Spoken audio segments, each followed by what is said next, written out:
Hello, my name is Derek Su, and in this under the sun world, I've been a freelance web designer and Webflow developer for the past 4 to 5 years. And in this video, I just want to explain to you every single tool that I use. You may say it's my bread and butter, but just keep in mind this may change in the future. This is just what I've been using in the past.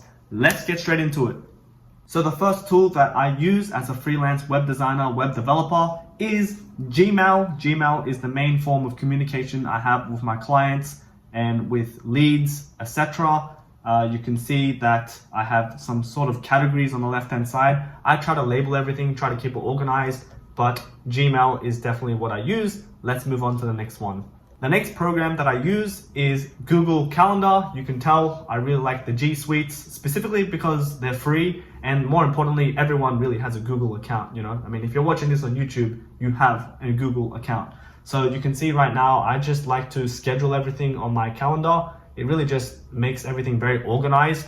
I'm not an OCD type person based in the past experience where I have to, make every minute of my day like in my calendar, and if I don't follow it, I get like really angry or something. But it really helps to know what you're doing in the weeks ahead, and it helps plan workflow management as well. Let me just give you an example. If you want to create a new calendar item, you can hit this create right here. You can either hit event or task. I usually just hit event, and then in this event right here, you can give it a title. And here's just a tip that I learned from my previous role in a company is if you want to have a meeting with someone, what you can do is you can put their name. So let's just say their name is Johnson. You can put Johnson and then you put an X, so it's like a collaborative, and then you put your name, Derek. And then if you want, you put something like relevant, like Webflow site discussion or discovery call. Then below this, you set the date, and then you can go ahead and add the guest or guests, and then you can add a Google Meeting conference, and then you hit save. And again, another benefit of Google Calendar is it syncs with your phone. And on top of this, it handles all the time zone differences. So as you imagine, as a freelancer working for clients all over the world, they're gonna have different time zones. For example, Sydney and London is very, very off in time zone. So whenever you send something, it automatically just tells you that we both know that it's at 2 p.m. London time, for example. Let's move on to the next one. So the next tool that I love using is Google Meets. Shouldn't be a surprise. The alternatives are like Microsoft Team meetings as well as Zoom meetings, but I personally just like Google Meetings. If you hit new meetings right here, you can create a meeting using the calendar that I just explained earlier. But once you create it, it jumps on a really nice call. I think everyone knows how to use it. And if you want to send your client the link, you can do that through the Google Calendar invite, or you can just copy the URL at the very top right here. Oh wow, look at this, there's two of me, that's interesting. And that's how people jump on the call. And just a bonus, in Google Meets, you can present your screen, so you can screen share. For example, if you want to go over a website, you can make sure that everyone's looking at the same thing. You can raise your hand, which I've never seen anyone use this. And you can also turn off camera, so you can just only talk audio. So that way you don't force the client to, show their face. But it's always nice to show your face in a freelance business. And it goes the other way around, because showing your face creates a lot of trust. And if I go to more options, you can also add some visual effects. So for example, you can blur your background like so, and you can even change your background to a virtual background, as I'm sure we've all seen. So that is all possible. Google Meets, check it out. So the next tool that I've been using as a freelance web designer, Webflow developer is Fiverr. So Fiverr is an online freelance platform. There's similar ones like Upwork and Airtasker, if I remember correctly. But essentially, it's a marketplace where people can reach out to freelancers. So they can reach out to me with their Webflow needs or design needs.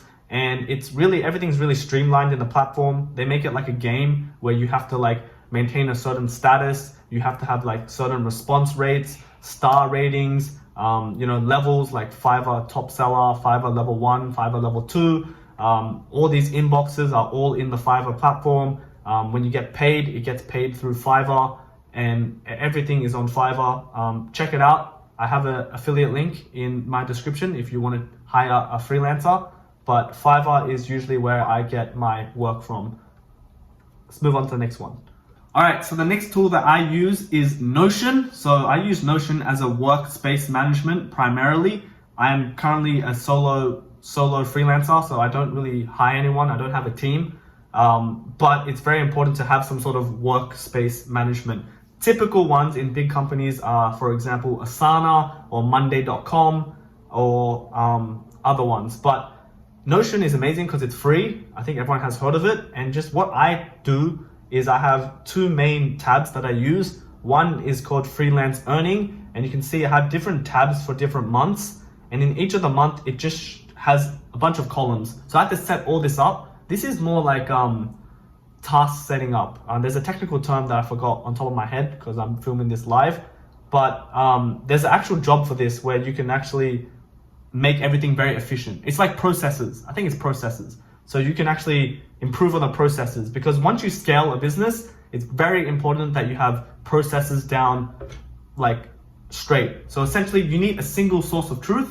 I mean, if you're currently doing a solo freelance business, you don't really need this, but that's the foundation. If you do want to scale, you need a single source of truth. You need a workflow management. You need to be on top of everything, you know? So this is what I do. I have different months, and I've set everything up where it has a project on the left-hand side. Then I have payments. So if the client pays me in PayPal, invoice, or direct deposit, or Fiverr. The next one is the pricing, how much I charged.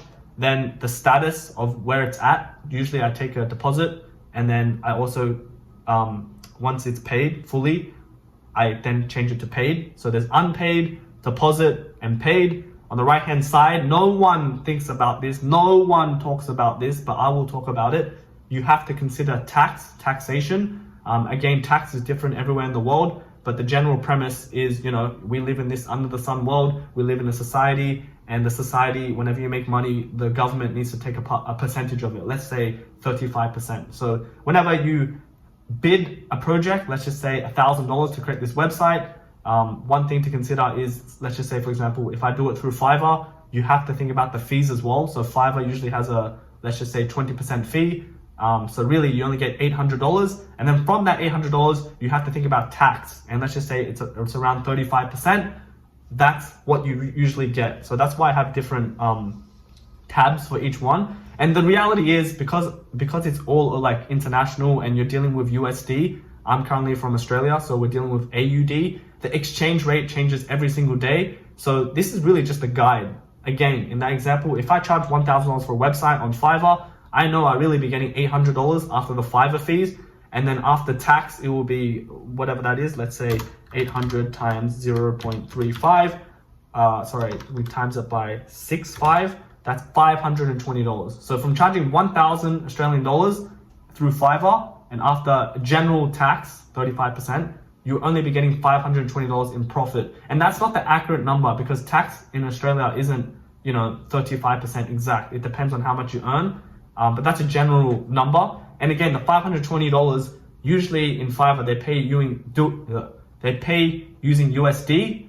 So there's a conversion as well. So it's a rough guide essentially. So that's what I've been using. And every time I get a client, I add them into this new project, and then I fill in this detail, and automatically it adds me into this boards view. So this is very, very common in workflow management, where I have a bunch of them. On the left hand side, it's dead leads to follow up. Then we have no progress. So these are like waiting bay. Then we have in progress. So where is the project that are currently active? Then I have a review/waiting, and then I have a completed projects, and everything's just synchronized in Notion. That's why I love it so much. And really what I should be doing, which I haven't been doing, I can't believe I'm telling you guys this, but every time you get a client, you should be ideally saving that in some sort of database. So let's just say you get that $1,000 website work or freelance work.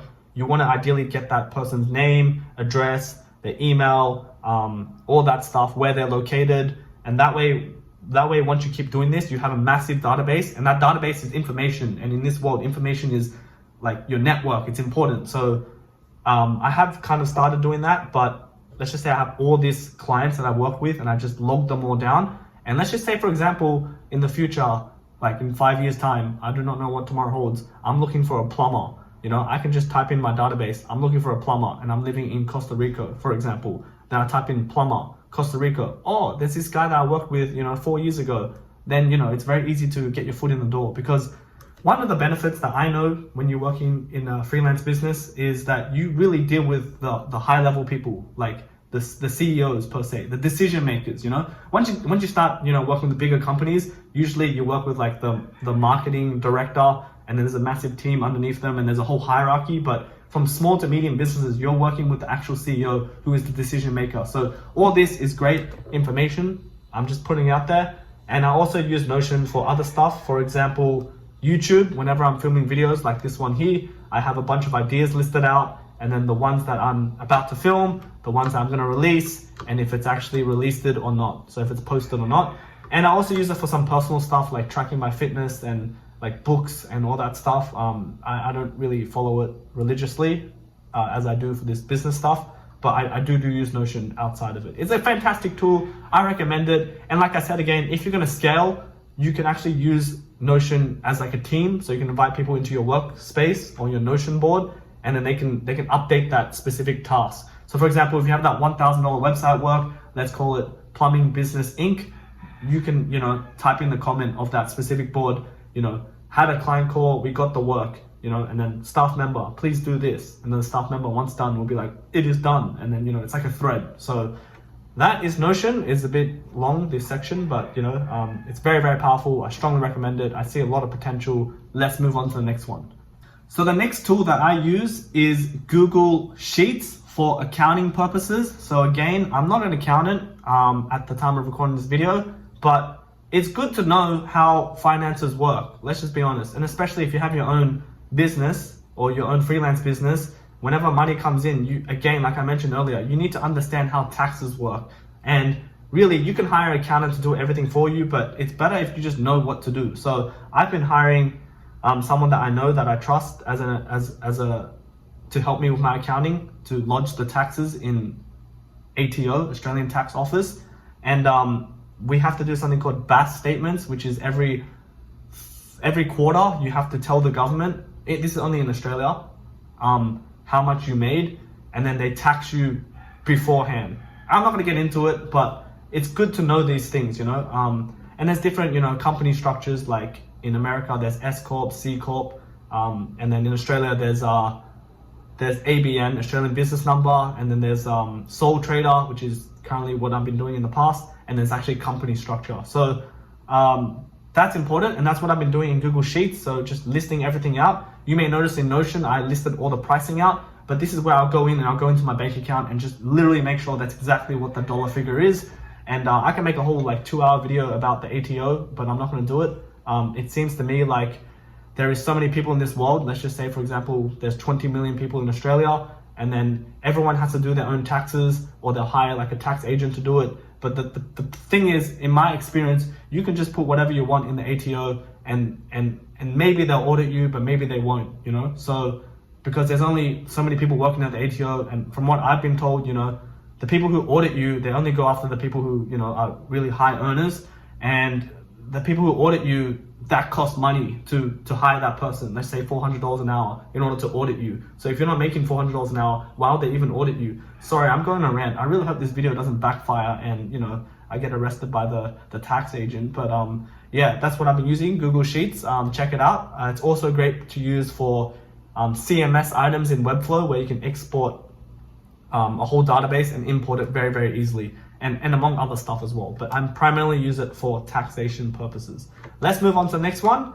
So the next tool that I use is Dropbox.com. It's a subscription model, so it is paid, and it's essentially a cloud storage system. So at the end of the day, I'm working on a laptop, and the laptop only has, let's say, for example, 200 gigabytes. I can't actually store everything. Like, I can't store all the client files forever, you know? And I'm not even in an industry where I need a lot of space. Like, for example, if you do video editing, there's no way you're gonna store, you know, 200 gigabytes. You'll use it up really fast. And yes, in the past, I did have a hard drive, and I manually backed up everything, maybe like every 3 months or every year. But I realized, what happens if my laptop gets stolen, or it gets corrupted, or what happens if I misplace my hard drive? All my files will be destroyed. And again, I'm in a very fortunate position because really I have design files, which is pretty important. And then in Webflow, which is my primary bread and butter, it is saved in the cloud. So I'm safe there. But there was a time where my laptop got stolen in this under the sun world. And I remember I was working on a video file, like it was like a side project. Like I was using Adobe After Effects, I was creating like this really nice like video that took me ages. You know, it's like animation, it takes you ages. And then someone stole my laptop and I lost that file. I'm like, oh wow, you know, like I should be careful, you know, because if you're an online freelance person and you travel a lot and you work wherever, what happens if your laptop gets stolen? What happens if it gets damaged? Like, you need to save these files, you know? So that's why I use Dropbox. And there's other great things about Dropbox. For example, if you want to share a file with a client, instead of emailing the file, you can just send them the Dropbox link. Another thing, just a bonus, in Webflow, sometimes you can put a background video and you can link it to a video file, like a Vimeo file, or you can just link it to the Dropbox video file. So for example, if you have a video file in Dropbox, you can right click it and you can click share and you can click copy link or share link, and that could be the link of the video file. So it's also a hosting as well. But Dropbox, it's great. It's saved me a lot of space, a lot of headaches. I do not regret it, because at the end of the day, if I don't have it and, you know, God forbid my laptop gets stolen or my hard drive gets corrupted and I need these design files, oh, that would feel so bad, you know. So imagine if you're a video editor, you spent like 7 days working on a video edit, and then, you know, the whole file gets corrupted and you need to back it up. That would suck. All right, let's move on to the next one. Loom. So Loom is a video recording software. I believe it recently got acquired by Atlassian, which is an Australian tech company. And I remember when I first worked as an intern, I got to use Loom because they made me record a Loom video in order to showcase how to edit a WordPress site. And oh man, I was so nervous, you know, talking in front of a camera, etc. But that was when Loom first came out, and now it literally got acquired by Atlassian. It's probably like $1 billion company. I don't know, I just say that. It's probably over $1 million company. I don't know about billion. But I love Loom, and it is a paid subscription. There is a free version, but the free version only allows for maximum 5-minute videos and up to 20 videos. You can see on my screen, I have 291 videos. I actually have more than this, but I saved it before I upgraded to the Loom plan. I really like it because in Loom, or in the business that I do, or as advice if you're a freelancer, it's great to show your face, like I mentioned earlier, you know, because at the end of the day, how I see it is whatever your service is, let's say it's taxation, or you're a plumber, or you do websites, at the end of the day, you know, it's pretty straightforward, you know, anyone can do a website, anyone can be a plumber, anyone can do a taxation, you know. Then what separates you, you know? What separates you, one of them is customer service, you know. How can you make the experience more pleasurable, more enjoyable, more smooth when they hire you for your services? And I believe Loom really does that very well, because let's just say, for example, I'm handing off a website. I don't want to send them an email with a massive text saying, this is how you send out your website. Step 1, do this. Step 2, do this. And then maybe put screenshots and it's a massive email. Instead, I can just send them a video and I can show my face, like this video, like, hey, it's Derek, you know, thanks again for hiring me. You know, this is how you, you know, push your website live. You go here, step 1, you go into this button right here, and you're showing it in a screen recording. And what I found, or what I believe, you know, I don't know if it's true, but I'm pretty sure it's true, is if you don't show your face as a freelancer, I think you're at a disadvantage, because number one, as I said again, showing your face builds a lot of trust, but it also builds a lot of forgiveness. It builds a personal relationship, because we're all human beings in this under the sun world.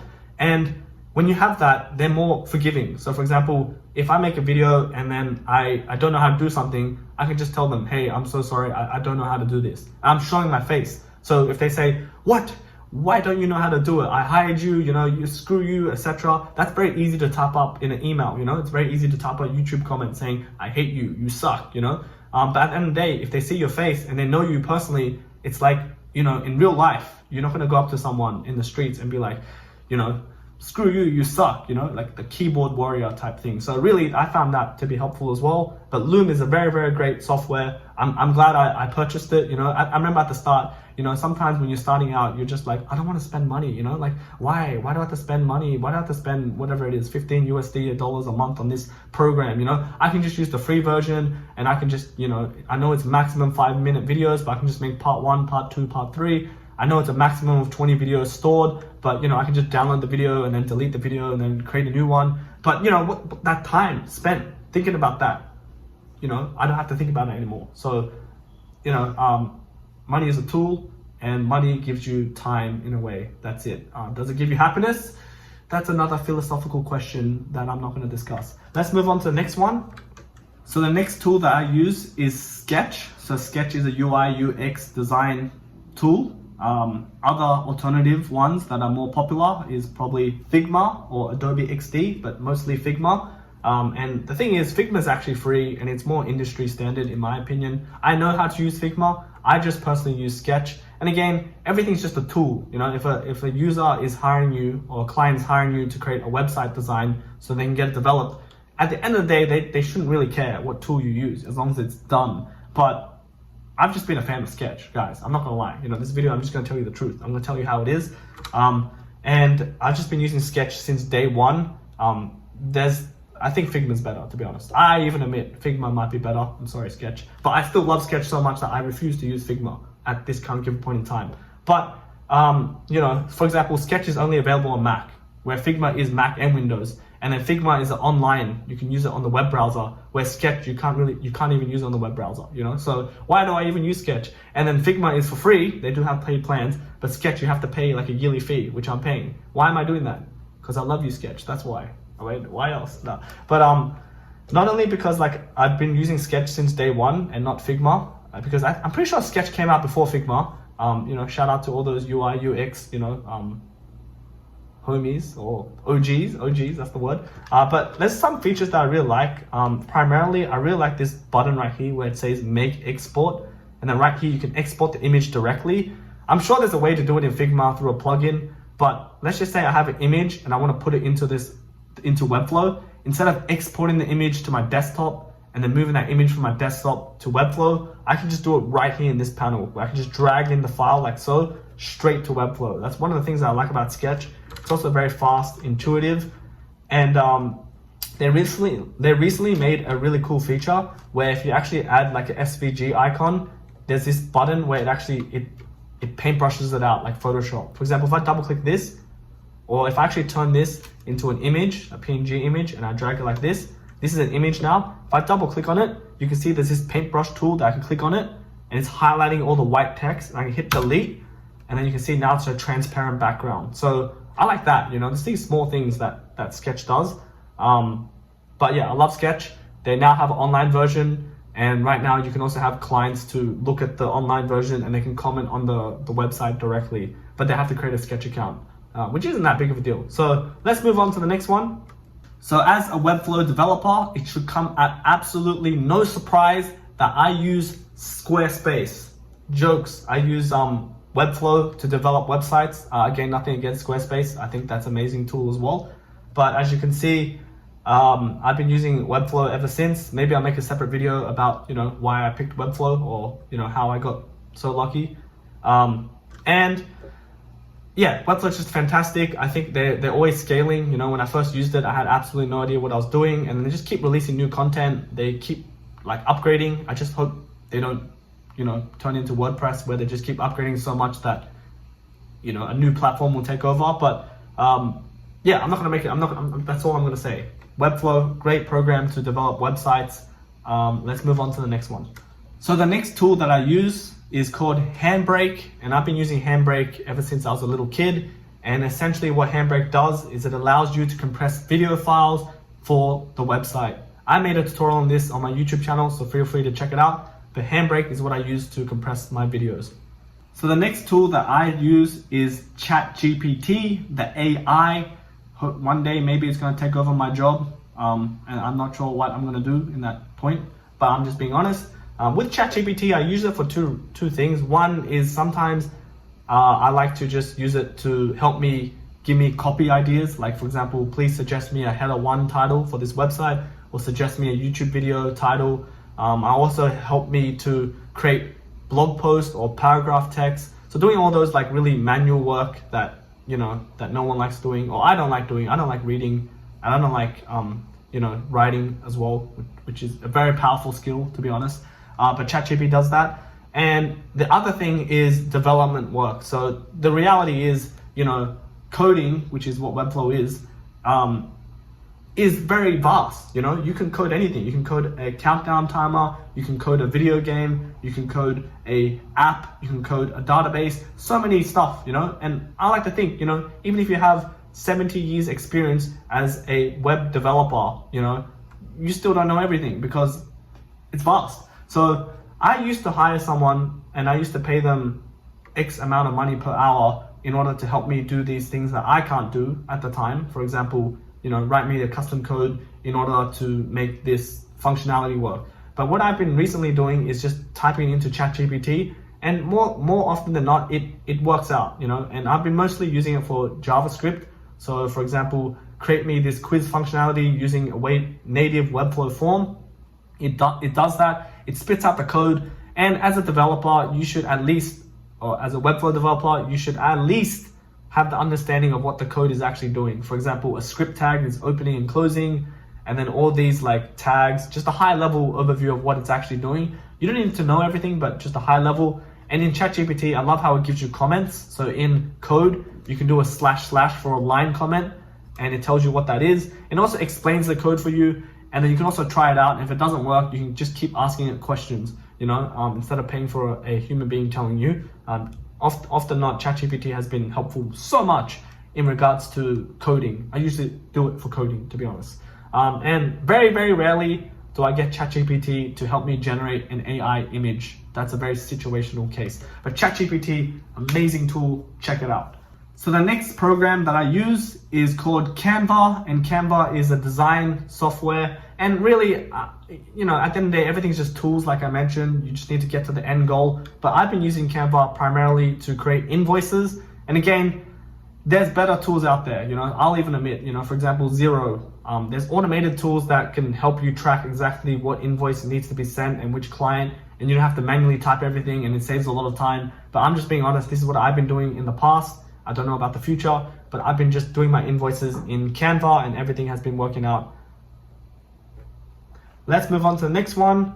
So for my video editing, in the past, I've been using Final Cut Pro and sometimes Adobe Premiere. But recently, or for the past years of my YouTube channel, I've been using CapCut in order to edit all my videos. It's okay.